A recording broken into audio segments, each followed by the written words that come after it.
What is up guys? Ngayon pupunta naman kami doon sa isang bahay para kunin naman yung sopa. Bali nasa 30 minutes din yung biyahe papunta naman doon. At pagdating nga namin nakita ng mga kasama ko na may nakasulat doon sa ibang gamit na ipamimigay lang. Kaya naman natanong nila kung pwede ba kaming kumuha. Also, take it. So po, anything for free? Yeah. Wow. At narinig din nyo naman guys na pwede daw namin lahat kunin ito ng libre. Kahit ako nabigla at hindi ko alam kung anong kukunin ko. Tulad nito guys, handi lang yung sira pero sabi niya hindi na daw maganda. Pero sa totoo lang sobrang ganda pa. Pinapakita niya lahat sa akin. Sabi ko parang mga brand new pa. Sabi niya oo nga. Wow. Yeah? Binagil no yun ah? Yeah, everything. Oh. Nga pala guys, yung may-ari nito namatay daw sa ospital at wala nang kukuha ng mga gamit na ito kaya ipinamimigay na lang. At yung iba naman, ibinibenta nila sa murang halaga. Tulad nitong kitchen at mga upuan, ibinibigay na din lang. Ang problema namin, hindi kakasya doon sa aming sasakyan. Kaya naman yung kakasya lang ang aming kukunin. Dapat madali lang kami dito dahil kukunin lang namin yung sopa. Dahil maraming pinamimigay na gamit, inatag lang kami sa pagpili. This and this, all. Okay. That's finish. That is finished. Yeah, it's probably does. Sabi ko, itong para sa akin, printer na, may Xerox pa. Matagal ko nang gustong magkaganoon, buti na lang hindi pa ako nakakabili dahil kailangan talaga namin iyon. Kita nyo naman guys, ang ganda pa nitong cabinet na ito. Problema lang talaga yung sasakyan, hindi na naman namin mababalikan dahil duty na ako mamayang gabi. Panigurado, ibibigay na nila ito sa iba.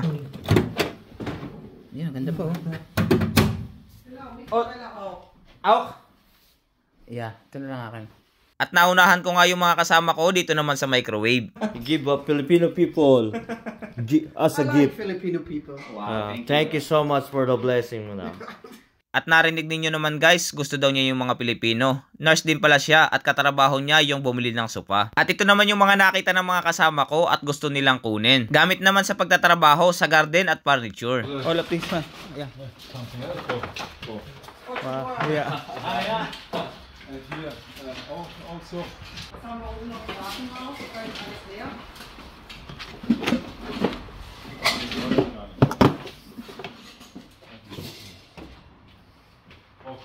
Oh, dime blessings oh.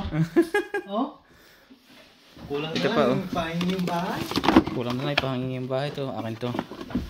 Akin yan. Akin to. Ano ba ito? Kailangan ko Speaker? ng repeater. Ano ito? Kailangan Speaker? ito? Ano yan? Repeater. Ano repeater?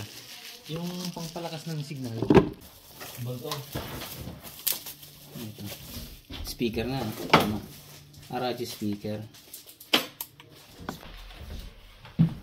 Wala ka na nakita ng ano? Wala na eh. No, ganda pa yan eh. Tama.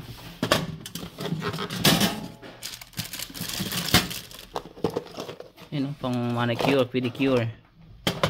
Ito may mga mask pang mga bago. Ito. Grabe. Ganun sila, ganun ang mga German. Tinuro nung kasama ko, ang ganda nga din pala nitong lagayan ng TV. Oh. Oops. Ito na yun.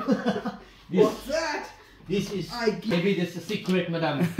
Nagtawanan kami dahil sabi namin baka secret na sulat ng kayamanan. At dahil marami na kami nakuha, isasakay na muna namin itong sopa. Ayos na ayos guys at sulit na sulit yung punta namin dito.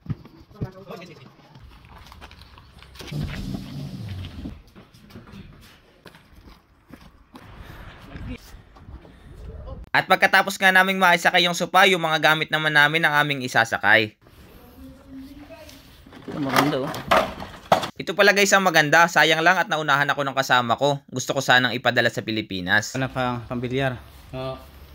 Tapos this one if you want to go trouble. Ito naman guys, naunahan din ako ng kasama ko. Pero dahil gusto ko, inawitan ko sa kanya. Buti na lang ibinigay. Lagayan naman ng pagkain yan. Para kahit winter, mainit pa rin yung pagkain namin kapag nagta-travel kami. At sa lahat ng nakuha ko, dito ako pinakamasaya sa printer. Sabi ko nga, matagal na ako nagpaplanong bumili ng ganyan. Dahil kailangan talaga namin, lalo na sa school ng mga bata. At dahil medyo mahal, hanggang ngayon hindi pa rin ako nakakabili. Buti na lang, may libre katulad nito.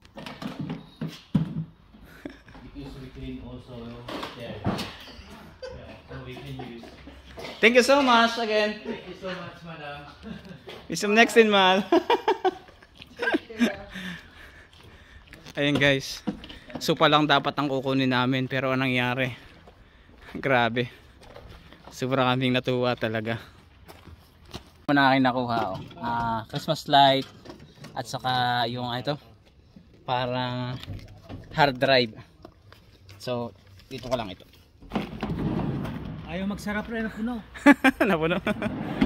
Yan. Jackpot ang mga Pinoy. Yun guys, ihahatid na namin yung sopa para makauwi na rin kami.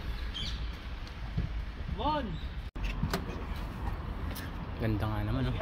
Sabi pala sa akin nung kinuna namin, nung March lang daw ito binili. At ibinigay nga sa akin yung resibo dahil meron pa daw itong warranty. At nung tingnan ko nga yung resibo, 1,500 euro pala yung bili dito. Kung sa peso naman, 88,000 plus. Tapos, nabili lang ng kababayan na Pinay sa murang halaga. Tapos na pala kami at andito na kami sa bahay ng aking mga kasama dahil hinatid ko na sila. Ibababa nga lang nila yung kanilang mga gamit at uuwi na rin ako. Maraming salamat nga pala guys sa panonood. Makikilike and share na rin. Hanggang sa muli.